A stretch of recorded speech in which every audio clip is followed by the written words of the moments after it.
Bismillahirrahmanirrahim. Assalamualaikum warahmatullahi wabarakatuh. Perkenalkan, nama saya Sony Setiadi dengan nomor pokok mahasiswa 2321700048. Video ini merupakan video pembelajaran yang dibuat untuk memenuhi tugas akhir dari mata kuliah Micro Teaching. Dosen pengampunya adalah Ibu Eli Satyasi, SPD, MPD. Pada video kali ini saya akan menjelaskan dan juga membawakan materi, yaitu sistem informasi geografis dan juga penginderaan jauh. Langsung saja kita masuk ke materinya. Yang pertama, apa itu sistem informasi geografis atau SIG? SIG adalah sistem informasi geografis atau sebuah sistem berbasis komputer yang mengumpulkan, menyimpan, mengelola, menganalisis, dan memvisualisasikan data yang berhubungan dengan lokasi geografis.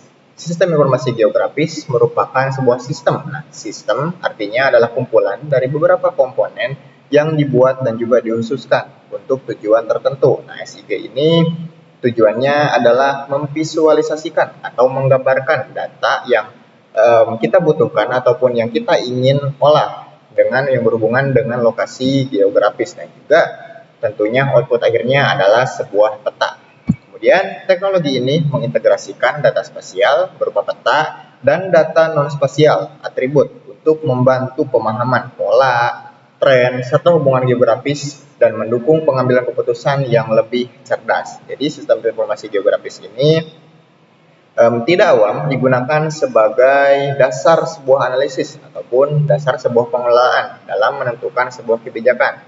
Contohnya ketika kita ingin menentukan wilayah mana saja yang memiliki potensi pariwisata, memiliki potensi pembangunan.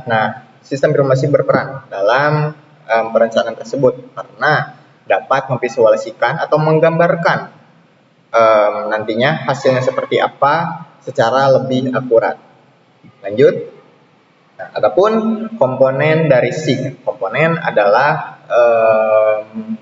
sebuah hal ataupun sebuah unsur yang harus ada di dalam SIG atau sistem informasi geografis. Yang pertama adalah perangkat keras. Perangkat keras adalah atau hardware adalah sebuah alat yang kita gunakan atau sebagai basis dalam mengolah data. Nanti contohnya seperti ada laptop, ada komputer, dan tergantung dari aplikasinya memerlukan speknya seberapa tinggi dan juga datanya seberapa akurat gitu. Kemudian yang kedua ada perangkat lunak. Perangkat lunak adalah sebuah aplikasi yang sudah dirancang untuk tujuan atau keperluan dalam penggunaan SIG gitu. Seperti ada ArcGIS, ada QGIS, ada Google Earth, ada Google Map, dan lain-lain. Tergantung bagaimana cara kita mengolahnya dan juga bagaimana kita menginterpretasikannya. Kemudian ada pengguna ataupun main. Tanpa adanya pengguna, pastinya ada perangkat lunak dan juga ada perangkat keras pastinya tidak bisa berfungsi gitu, karena pengguna menentukan segalanya ataupun menentukan bagaimana pengguna ingin membuat sebuah peta tertentu. Kemudian ada juga metode. Metode ini merupakan sebuah cara untuk membuat ataupun merancang peta yang ingin kita buat. Metodenya juga berbeda-beda. Misal kita ingin membuat peta administrasi. Metode yang digunakan dalam peta administrasi tentunya berbeda dengan membuat peta, misal penyesuaian lahan ataupun pemilikan lereng dan lain-lain. Kemudian yang terakhir ada data. Data ini sangat-sangat penting untuk dibutuhkan dalam memproses data yang ingin kita menggunakan dan juga menghasilkan sebuah output peta. Data ini dapat berupa data raster ataupun data pendukung lainnya, data atribut. Data-data ini nantinya diolah di dalam perangkat lunak. Salah satunya adalah ArcGIS. Lanjut. Di sini ada beberapa jenis analisis dalam sistem informasi geografis. Yang pertama adalah overlay, yang kedua ada analisis buffering, dan yang ketiga adalah analisis networking. Analisis overlay secara definisi adalah operasi penting dalam sistem informasi geografis yang menggabungkan dua atau lebih lapisan data spasial peta untuk menghasilkan lapisan baru yang berisi informasi gabungan. Jadi simpelnya ketika kita ingin membuat sebuah peta penggunaan lahan, pastinya di dalam pembuatan peta tersebut kita memerlukan beberapa data. Yang pertama data administrasi, data penggunaan lahan, data jalan, sungai. Nah, keempat peta ini nantinya digabungkan dan juga akan menghasilkan sebuah peta baru dengan informasi yang baru. Kemudian tujuannya adalah untuk menemukan interaksi antar fitur geografis dan mengidentifikasi area yang memenuhi berbagai kriteria yang tumpang tindih. Nah, contohnya penerapannya adalah menentukan lokasi yang paling cocok untuk pembangunan, misalnya seperti menggambarkan data jenis tanah, ketinggian, dan juga tutupan lahan. Nah, overlay ini berperan dalam perhitungan juga. Misal kita ingin memetakan daerah rawan longsor. Nah, faktor ataupun variabel dalam penyebab terjadinya longsor misalkan itu ada 5, itu curah hujan, ada kemiringan lereng, jenis tanah, jenis penggunaan lahan, dan juga yang terakhir adalah jenis batuan. Nah, kelima ini nantinya di dalam analisis overlay dia menggunakan rumus pembobotan dan juga pengeskoran. Misal curah hujan memiliki bobot yang paling tinggi yaitu 30%, kemudian dilanjut dengan jenis tanah 20%, yang lainnya juga diisi dengan ketentuan dan juga teorinya yang relevan dengan pengisian skor dan juga bobot pada masing-masing variabel. Nantinya hasilnya akan menjadi sebuah peta yang di dalamnya mana bagian wilayah yang memiliki potensi longsor tinggi, rendah, ataupun sangat tinggi gitu. Next. Nah, selanjutnya ada analisis buffering. Analisis buffering adalah teknik analisis spasial dalam sistem informasi geografis atau SIG yang menciptakan zona buffer di sekitar objek geografis seperti titik, garis, ataupun poligon dengan jarak tertentu. Nah, analisis buffer ini biasanya digunakan dalam menganalisis sebuah titik, kebanyakannya itu seperti supermarket, seperti sekolah, dan untuk analisisnya digunakan dalam jangkauan ataupun radius. Misal, kita memiliki sebuah referensi ataupun aturan. Menurut Perda, zonasi untuk sekolah SMA negeri adalah 50 km. Nah, misal, jadi nantinya ada satu sekolah di buffer 50 meter, nantinya satu titik tersebut akan membentuk sebuah lingkaran. Nah, yang artinya wilayah yang termasuk ke dalam lingkaran tersebut itu masih termasuk ke dalam zonasi dari sekolah negeri tersebut. Itu sebagai contoh kasarnya. Nah, hasil analisis ini berupa seperti poligon baru yang mewakili zona penyangga tersebut dan sangat berguna untuk perencanaan, analisis lingkungan, dan juga pemetaan zonasi. Nah, seperti yang saya jelaskan lagi, ini benar-benar diperlukan dan juga benar-benar urgent gitu penggunaan analisis buffer ini dalam menentukan sebuah kebijakan, karena hasil dari buffer ini benar-benar memberikan sebuah gambaran yang jelas, visualisasi 2 dimensi yang sangat berguna nantinya untuk menentukan sebuah kebijakan. Kemudian analisis yang ketiga yaitu analisis networking. Networking analysis adalah sebuah metode untuk menganalisis dalam memahami struktur serta pola interaksi dalam sebuah jaringan yang kompleks seperti jaringan komputer, jaringan sosial, ataupun jaringan rute jalan. Nah, biasanya ketika teman-teman mengklik Google Maps dan juga ingin menuju sebuah tempat, misal saya ingin menuju ke objek wisata Curug Badak, misalnya di Cisayong. Nah, pas saya klik rute di Google Maps tersebut, nantinya dia akan menunjukkan arah rute mana yang paling ideal untuk menuju lokasi tersebut. Nah, itu merupakan sebuah penerapan dari analisis networking dalam SIG yang digunakan dalam kehidupan kita sehari-hari. Metode ini digunakan untuk mendapatkan wawasan tentang hubungan antar elemen, mengidentifikasi pola, dan juga membantu dalam pengambilan keputusan yang lebih baik di berbagai bidang.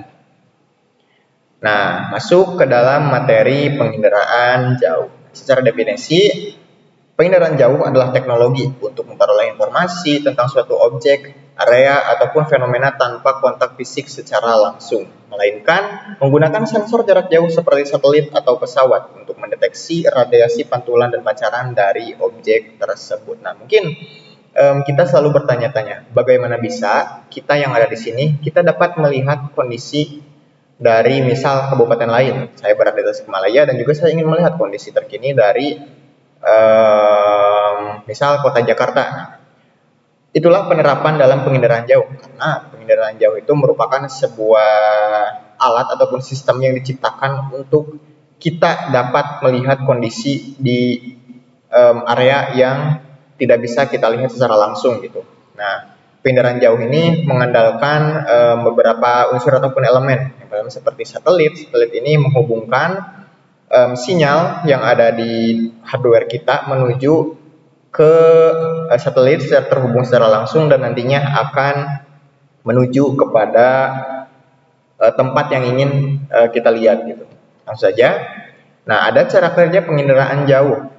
Nah, dasarnya seperti sumber energi. Nah, menggunakan sumber energi baik dari matahari, pasif, ataupun sensor yang memancarkan sinyal aktif. Nah, yang artinya sinar matahari ini sangat penting karena dia memberikan cahaya secara langsung agar citra suatu tempat itu terlihat ataupun memancarkan sinyal secara aktif. Kemudian yang kedua, radiasi. Energi ini merambat melalui atmosfer dan juga berinteraksi dengan objek di permukaan bumi. Artinya radiasi ini memiliki sebuah interaksi yang dari sensor atau satelit menuju dengan titik yang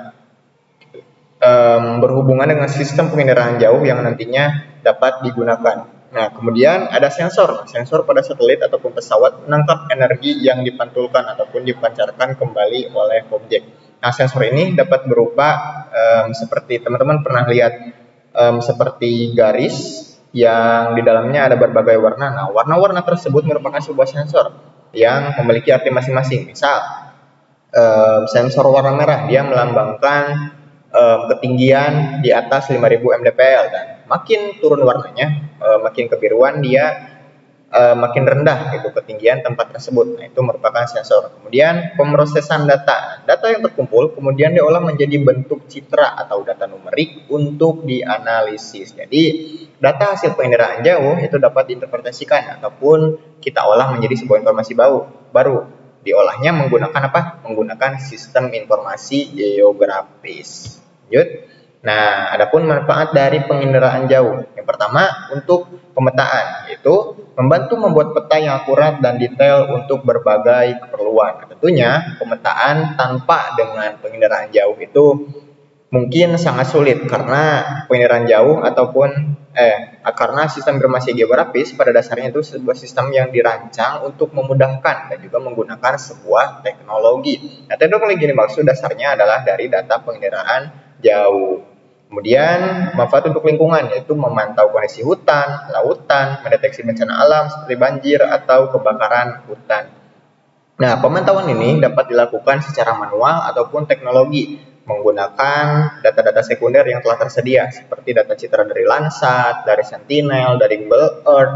Nah, ataupun secara manual atau secara real time kita bisa menggunakan teknologi seperti drone ataupun balon diterbangkan. Itu salah satu pengaplikasian sederhana dari penginderaan jauh karena data hasil kegiatan tersebut dapat kita manfaatkan untuk menentukan sebuah kebijakan. Kemudian manfaat yang ketiga yaitu untuk pertanian dan juga kehutanan, yaitu membantu petani mengelola lahan dan memantau kondisi hutan secara luas. Nah, jelas sekali karena tidak mungkin seorang petani dapat melihat luas kebunnya secara langsung tanpa dengan teknologi gitu, khususnya penginderaan jauh. Kemudian yang keempat ada perencanaan kota, digunakan untuk mengawasi pertumbuhan kota, merencanakan tata ruang dan juga mengelola pembangunan. Nah, untuk perencanaan kota ini sangat spesifik gitu untuk mendapatkan data dari penginderaan jauh, dari drone, dari data sekunder dan kemudian diolah lanjutan di sistem informasi geografis. Kemudian yang terakhir ada mitigasi bencana, yaitu membantu mendeteksi bencana, menganalisis dampaknya dan juga memantau tumpahan minyak. Nah, bencana-bencana seperti longsor, seperti gempa bumi. Nah, dampak-dampak yang dihasilkan dari bencana tersebut dapat dipantau dari penginderaan jauh ataupun citra yang dapat kita lihat secara dua dimensi. Nah, lanjut. Nah, kenapa gitu penginderaan jauh dan juga SIG itu sangat berkesinambungan? Kedua, multidisiplin ilmu ini nantinya akan membentuk sebuah output utama yaitu berupa peta. Nah, peta secara definisi adalah gambaran visual dua dimensi dari permukaan bumi. Nah, tergantung dari beberapa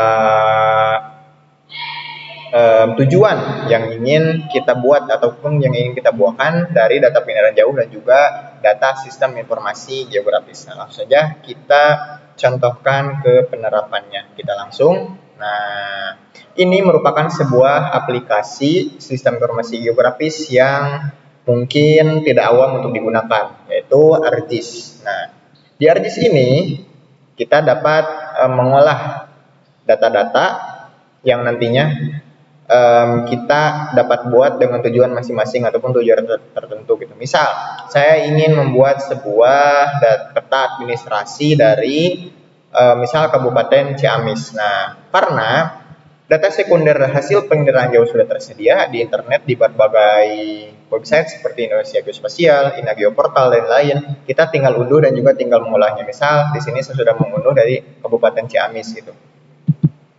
Nah, ini merupakan peta Kabupaten Ciamis beserta di dalamnya ada batas-batas desanya gitu. Nah, ini merupakan hasil dari citra penginderaan jauh diolah menjadi sebuah data dengan format yang digunakan dalam sistem informasi geografis itu rata-rata adalah data save file. Nah, misal kita untuk mencek validasi dari data ini, kita dapat membuka datanya terlebih dahulu ataupun atributnya. Nah, di sini untuk data nama desa ada di tabel Namo BJ, ada Jayagiri, Madiun, Sukamulya, Warasari dan lain sebagainya. Itu untuk nama-nama desa, dan untuk nama-nama kecamatan ada di tabel WADMKC seperti Hinangkasih, Sukamantri, Cahurbeti dan lain sebagainya. Nah, ini untuk WADMPR itu merupakan tabel untuk wilayah tersebut ataupun Kabupaten Ciamis ini masuk ke dalam provinsi mana. Nah, yang terakhir ada WADMKK. WADMKK ini merupakan tabel untuk menentukan ataupun kabupaten tersebut. Nah, ini merupakan Kabupaten Ciamis. Kemudian untuk menceknya lagi, kita dapat menampilkan nama-nama desa tersebut. Kita tampilkan saja. Nah, di sini sudah nampak desa-desa tersebut memiliki identitasnya masing-masing. Nah, di sini ada Desa Bayasari, Desa Cintanagara, Kapangrawitan, dan Selancai.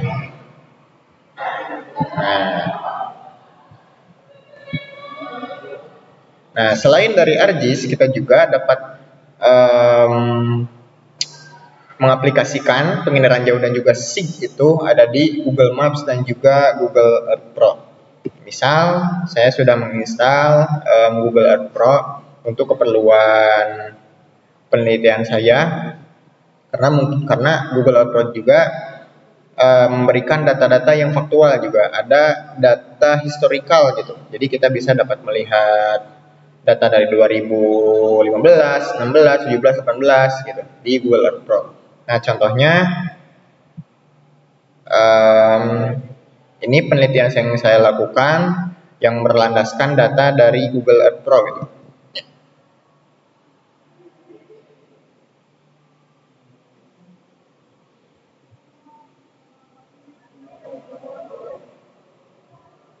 Nah, ini merupakan pengimplementasian dari SIG dan juga PJ, karena di sini saya memerlukan data penginderaan jauh berupa citra dari Google Earth Pro, dan kemudian saya olah di aplikasi SIG, yaitu ArcGIS gitu, dengan judul Peta Analisis Time Series Tutupan Air Situ Gede periode 2015 sampai dengan 2024. Nah, di sini saya menggunakan 4 data citra. Yang pertama citra tahun 2015, kemudian 2019, 2022, dan juga 2024. Nah, hasil penelitian ini ataupun hasil dari analisis ini, saya berhasil menentukan gitu zona mana saja yang mengalami dinamika perubahan. Misal, zona yang biru ini, nah yang diartikan sebagai air tersebut hilang pada 2019, kemudian muncul lagi pada 2022, dan kemudian di 2024 sampai sekarang hilang lagi. Nah, artinya lokasi ataupun kawasan tutupan air tersebut itu sering mengalami dinamika dan tidak memungkinkan untuk dibangun sebuah bangunan ataupun warung seperti warung, bakso dan lain-lain itu sangat tidak memungkinkan untuk membangun di area seperti ini. Nah, itu mungkin. Lanjut pada yang terakhir mungkin kesimpulan. Nah, sistem informasi geografis atau SIG dan penginderaan jauh pada dasarnya menegaskan bahwa keduanya merupakan teknologi yang saling melengkapi dalam memahami permukaan bumi secara lebih akurat, cepat, dan juga efisien. Penginderaan jauh menyediakan data spasial dari citra satelit maupun foto udara yang merekam kondisi wilayah tanpa harus melakukan pengamatan langsung di lapangan. Data tersebut kemudian diolah dalam SIG untuk dianalisis, dipetakan, dan diinterpretasikan sehingga menghasilkan informasi yang dapat digunakan dalam berbagai keperluan seperti perencanaan wilayah, mitigasi bencana, pengelolaan sumber daya alam, hingga pengambilan keputusan berbasis ruang. Nah, melalui integrasi kedua teknologi ini, pengguna dapat memvisualisasikan fenomena geografis secara lebih komprehensif, mengidentifikasi perubahan lingkungan dari waktu ke waktu, serta melakukan analisis spasial yang sebelumnya sulit dilakukan secara manual. Dengan demikian, SIG dan juga penginderaan jauh menjadi fondasi penting dalam kajian geografi modern karena mampu menghadirkan informasi yang akurat dan dapat dipertanggungjawabkan untuk mendukung pembangunan keberlanjutan dan pengelolaan lingkungan-lingkungan yang lebih baik. Nah, sekian mungkin dari saya. Terima kasih yang telah sudah menonton sampai akhir. Mohon maaf atas segala kekurangannya. Saya tutup. Wassalamualaikum warahmatullahi wabarakatuh.